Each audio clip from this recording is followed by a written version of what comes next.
Hello again, my name is Jeff and thank you for joining me on my latest recreation on diecast powder coat. Today I'm doing a Minder tribute, a Ford Capri MK1. As you can see in the pictures, the original startup had a Mark II, but in the early series he used this MK1 Capri, which I'll be trying to recreate on this base model, which is a Corgi Ford Capri.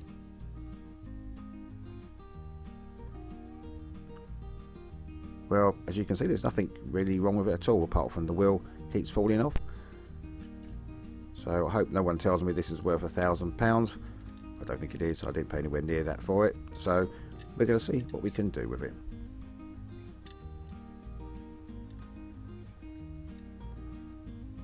So we've just got 4 rivets to drill out.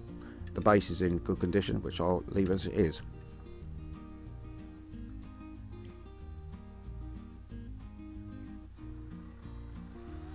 Now these rivets are quite small actually compared to the normal rivets that we take out, so I'll just try to get rid of the lip on the top of the rivet first of all.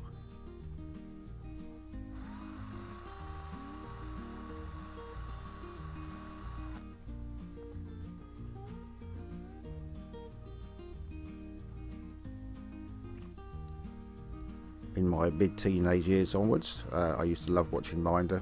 It was a comedy drama. It ran from 1979 till 1994.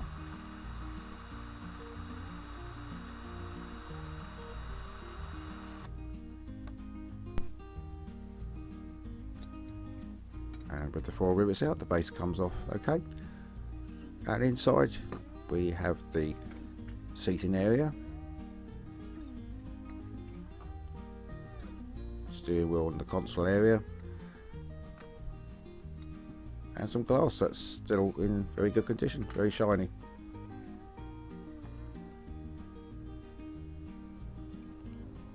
So there we go, all the parts together.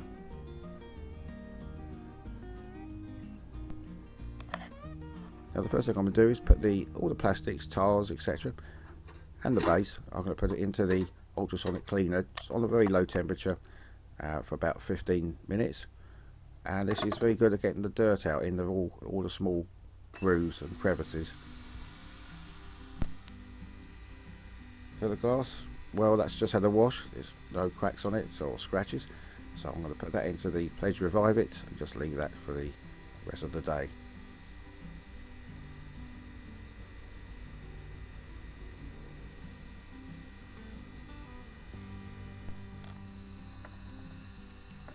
Now this is the headlights. Now I'm hoping to put some indicators on there, and also I've removed the glue at the back of the lights, and I'm just going to paint them with some chrome pen, hoping that will shine through the glass.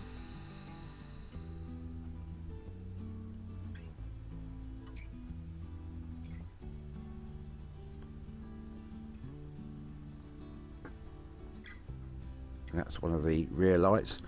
Just putting a bit of chrome at the end there because I'm going to do that orange for the indicators.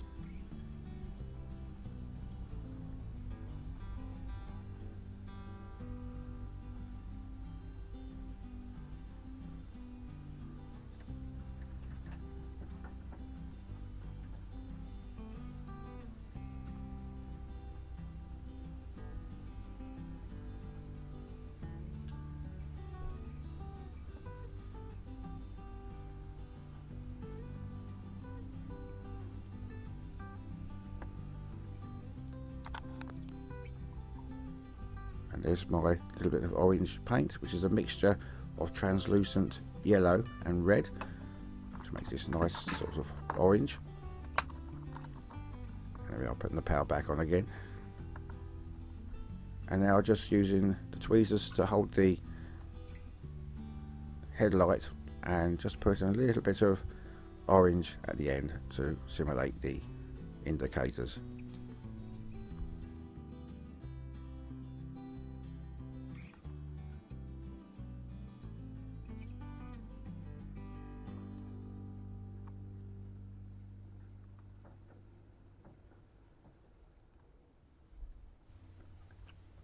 and whilst the base is off, I might as well make hay whilst the sun shines, and using some chrome pen to go over and just do the bumpers on this one.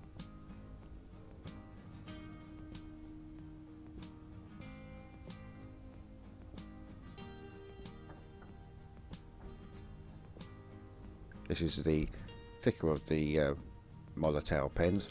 I do have two, this one, and there's a much thinner nib one, which is for more detailed stuff.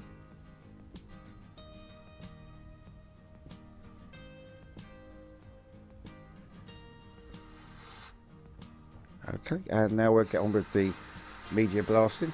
Now this is a very thick paint on this one, which is coming off okay, but a lot harder than it normally is. And as I mentioned before, just using aluminium oxide as the media. And the bonnet has double thickness of paint, so even longer on this one.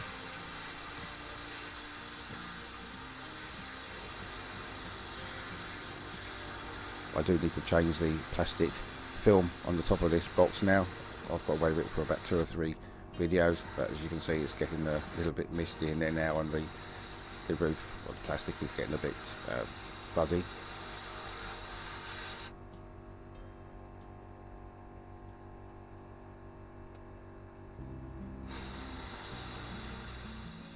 Okay, back from the media blaster now going over with the usual false Dremel with the spinning wire brush.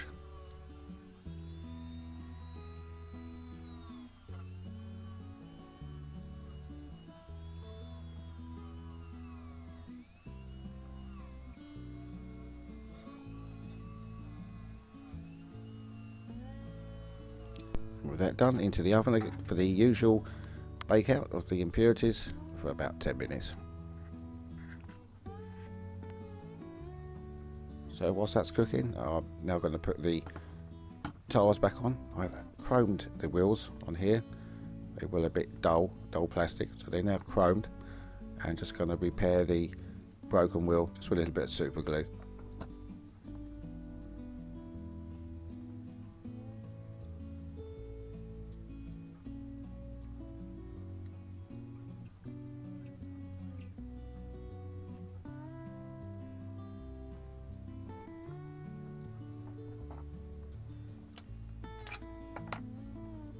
So just a little bit on the end of the axle, and then just push the wheel on.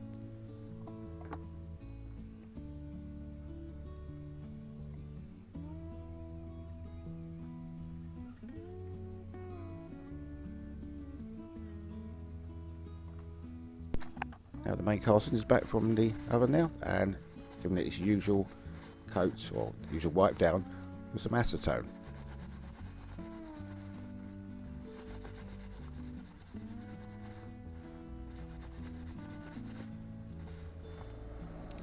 And here we go now, using the Electrostatic Magic Gloss White, my favourite colour. Not really, hate it. It's very difficult to get this one right, as you'll see afterwards. I wasn't too happy, but you'll see in a moment.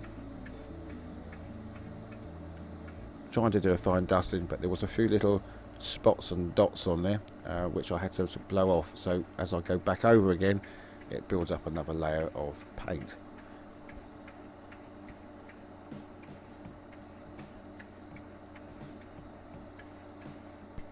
And then into the oven for 10 minutes at 180 degrees. And there we go, back from the oven now. Now the paintwork has come up nicely, but it's a little bit too thick on this one, which I'll try and avoid. Some trouble with white. I lost a little bit of detail, but I'm going to do my best to add some of my own detail into it, so hopefully it won't look too bad. So I'm now going to mask off the roof for the vinyl roof. I'm just going to use some satin black spray paint, and there we go, that's all done, and masking tape off.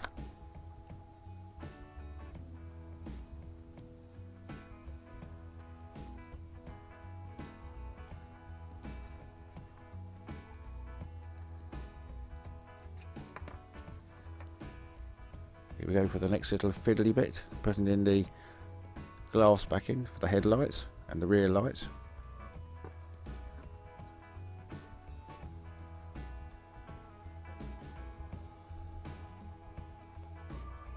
So we're using the tweezers, but do they always go in the right way up? No, always tip over in there. But finally did get there.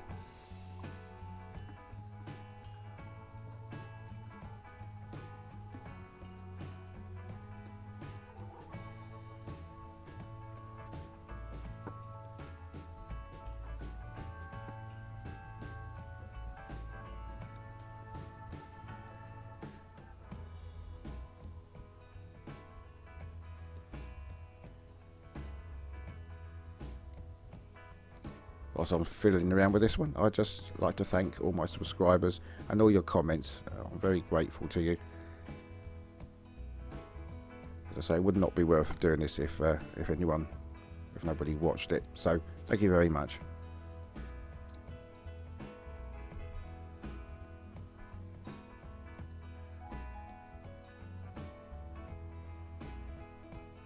Here we go. Headlights are in now, and you can just see the indicators at the end of the lights. So now just putting all the seating area in, the glass. Done a little bit of chrome trim around the back of the roof, which was chrome.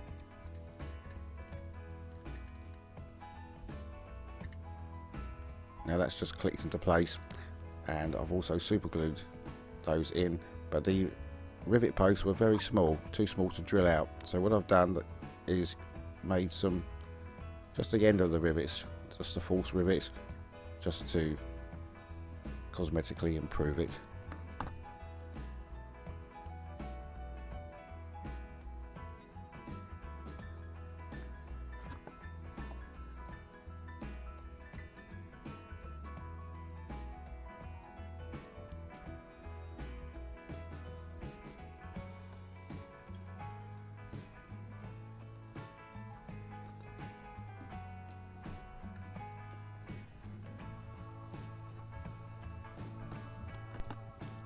And the final thing now, putting on the number plate decals. Now the car had the registration SLE71R, and that was on both cars, both the Mark II and the Mark I. So I managed to get these decals from Black Square Decals. Very good. This was just made as a special order for me. But they do many other decals for Matchbox ranges and Corgis.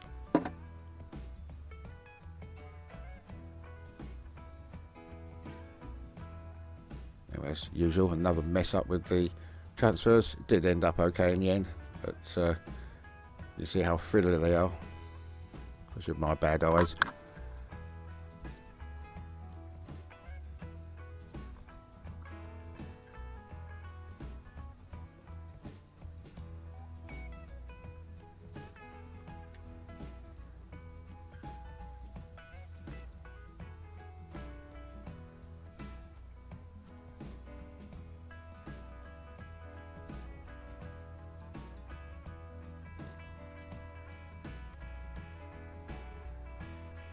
I have been told, so once they're on, leave them, because you can generally make them worse or tear them.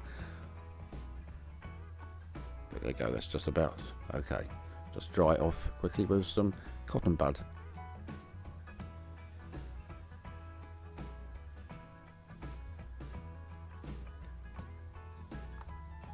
So with the front number plate done, that's it, it's finished.